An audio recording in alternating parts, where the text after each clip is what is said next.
I watched my Melbourne team over in Perth last year have a week off. Wasn't it a tremendous year? Can we talk about that for a little bit? The grand final. Well, we can't live in the past forever, mate. Took him 57 years, and who knows, it's probably going to take another 57 at this rate.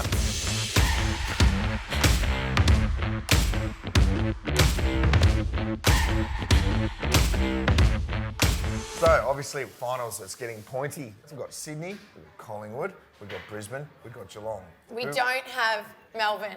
Oh, she's gone straight for it. Yeah. I thought a little bit tender of today, talk. aren't we, mate? I'm a bit sad.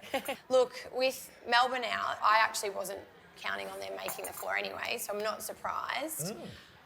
I can't believe I'm actually admitting this. I'm going to go, I think Geelong's a no-brainer. Yep. Do you agree? Yes, I agree with that. Okay, we can agree on one thing so Best far. team all year. So how could you? Very consistent. I think it might be a Geelong-Collingwood matchup. Do you think Collingwood will beat Sydney in Sydney? Yeah, I think, You do? No, they don't. Look, Sydney, they've had a week off, and sometimes that's to the detriment of, of coming back.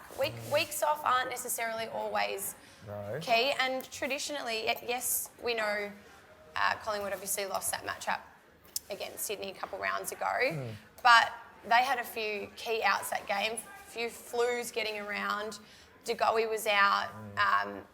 Outside of that matchup, they've had a pretty, it's like the SCG sort of their hunting ground. They've got a good record there, so I think they might go all right. Yeah, and you make a good argument. Degoe was out, and he has been huge, and he's back and playing, what 30 possessions, 34 and then 36 kicking goals. But up there in Sydney, a couple of weeks ago, that small ground, their defenders, I just don't know how they kick goals on that ground. I've played on that ground. It is so small. They need all those years ago. Jesus, this is the toughest opponent I've had all year. It's true. You're looking at my grey hairs, aren't you? I try my best to cover them. Look, I think their young forward line, they make magic happen. They do. We know Guinea on the weekend, young Jack Ginnivan, he kicked 3 really pivotal goals against Freo, and I just think that they've got this star credibility, firepower about this side at the moment. They've got a confidence that I don't feel like any other club have right now. They're running hot, and I just think that they've got the ability. It's hard to argue against running hot, but what about the crowd situation for Collingwood? Do you think that the MCG, they just lift so much with that Collingwood army? They are mental. Yeah. They go up to Sydney. A lot of the Collingwood supporters will be driving up, let's be honest. They'll be driving up to watch their team, try to support, but the Sydney followers will be there. I reckon they're just a different side away from the MCG. Can you agree with me there? A little bit? No, not at all. I don't. Okay, I can agree. It's always difficult playing away from home for any club. But I think the belief that this club have within themselves, I mean, we know Craig McRae has done wonders for this side. He's such a great man, and I think their belief as a collective is strong enough to go the whole way. I like a lot of what you're saying. I watched my Melbourne team over in Perth last year have a week off. Wasn't it a tremendous year? Can we talk about that for a little bit? The grand final. Well, we can't live in the past forever, mate. Took him 57 years, and who knows, it's probably going to take another 57 at this rate. That was shocking what happened on Friday. But the week off for Melbourne last year, and for the Bulldogs who had to play through, they were tired. They came into the game, they played a half of footy, and then they dropped off. I'm predicting Collingwood will come out firing like they did on the weekend. They were amazing, but they'll just get tired. Sydney with a week off on their ground. When have they got tired? Collingwood's latest matchups, the last, I think it's 12 games that they've won by... Hey, I've never seen an Essendon supporter so passionate for Collingwood ever. This is amazing. And for that fact, I think I've just got to give you this. You've won this argument. I reckon we've... Yep. But you have changed my mind because they are so well coached at the moment, and they're responding the way they're out there. They're happy. They love being together. They play well together. They're good guys. You've won that argument. Go Collingwood. Bang. Love it.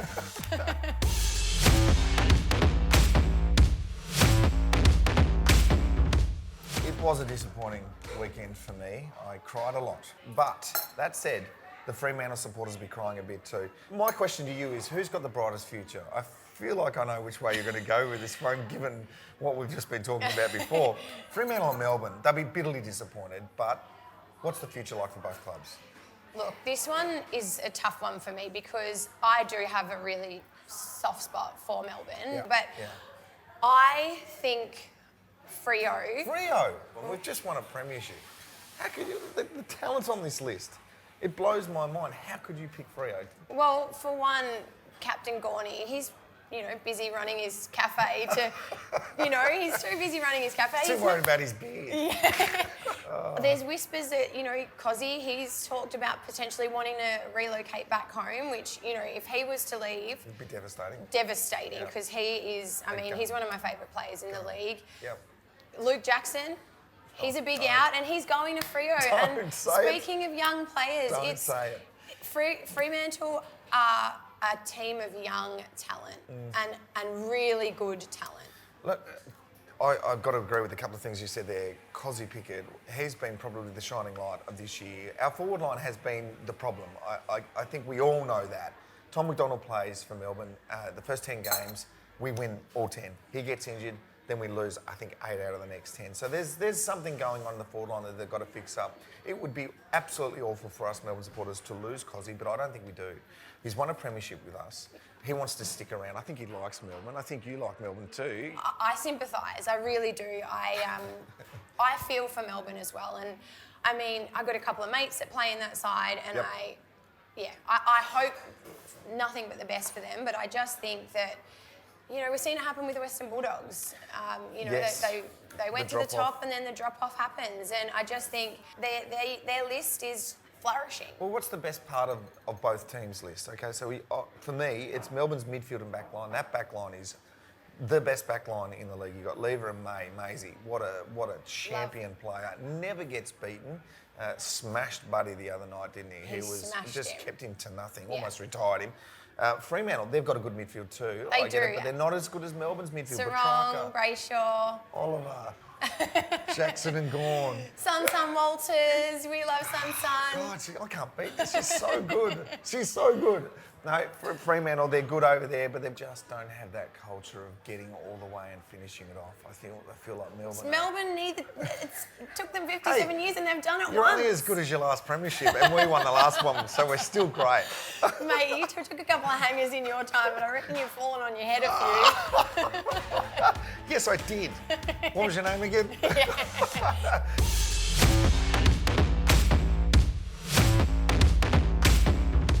When it gets to the finals, the fans, do they want the umpires to let the play go, or should they call everything like they have all year? Is this a trick question?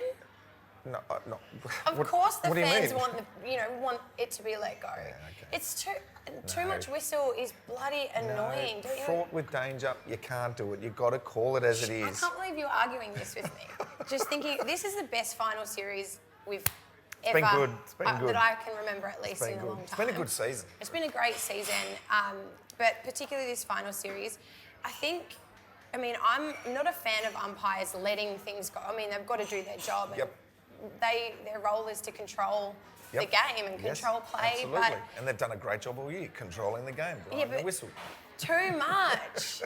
Majority of fans, I'm sure, can agree that free-flowing play is the way to go. You see more scores on the board. It just feels more enjoyable to watch a game that flows. Oh, look, I really agree with that. I do. But I just worry. I really do worry that something bad is going to happen. They haven't called it because they've got this idea that we've got to let it go and appease the fans. And then they're in the papers for the next week because look at the Richmond game. I agree with you there. They've got a tough gig as umpires. They absolutely do. And they change the rules on them all the time. So they're like, should I or shouldn't I? I can't remember. Yeah.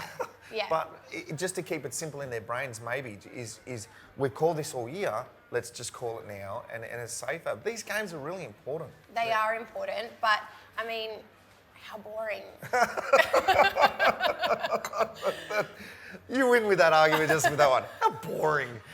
Don't worry about just rules. Just let the boys play. That's boring. Rules are boring. Rules are made to be broken. Let them play footy's version of going to war. And you don't want umpires getting in the way of that. Yeah. Let these There's no umpires in war. No, exactly. Let the guys do what they're there to do their jobs. Of course, as I said, umpires have a duty. They need to show up and do their role as well, but not so we're hearing the whistle every 2 seconds. Yeah. Give the whistle a break. Put it in the pocket for a minute. So what you're saying is, and when we get to finals, we see the best teams come together and they've really got their game plan rolling, they're playing really well. The umpires don't necessarily have to blow the whistle as much because it's the best teams in the competition. it's the best teams in the competition. I see that, but I'll just go back to it. AFL House has got a responsibility to look after the fans because football is two things. It's the players and it's the fans, okay? Make sure we protect the players, and if the fans are happy, so that's your argument, but the players have to be protected. If there's a holding the ball that they've been calling all year, you need to be consistent in the finals. Otherwise, the opposition team that didn't get the call are going to run riots. Are they not? I mean, you can see that argument a little bit. No, Just hit me with how boring again. How boring. No, you do have a valid point. You do have Yeah. a valid point, and I don't want to say I agree, but you've got a valid point. That's all I'm going to say. It's true, but again, I see your point too, because I love free-flowing football, and when it's my team and they call a free kick, and how annoying. just let it go, for gosh sake, you know. When it's your team, it's like one or the other. You can't pick and choose sides here. When it's your team and the umpire's calling dodge calls against them all the time, of course you're up in arms, but when they're on the opposite end, you're team umpire. Yeah. So it's like, pick your side. All right, I'm with you. You've changed my mind. Yeah, I think we win. That means We're both winners. I think you're a loser, mate. Melbourne. Sorry.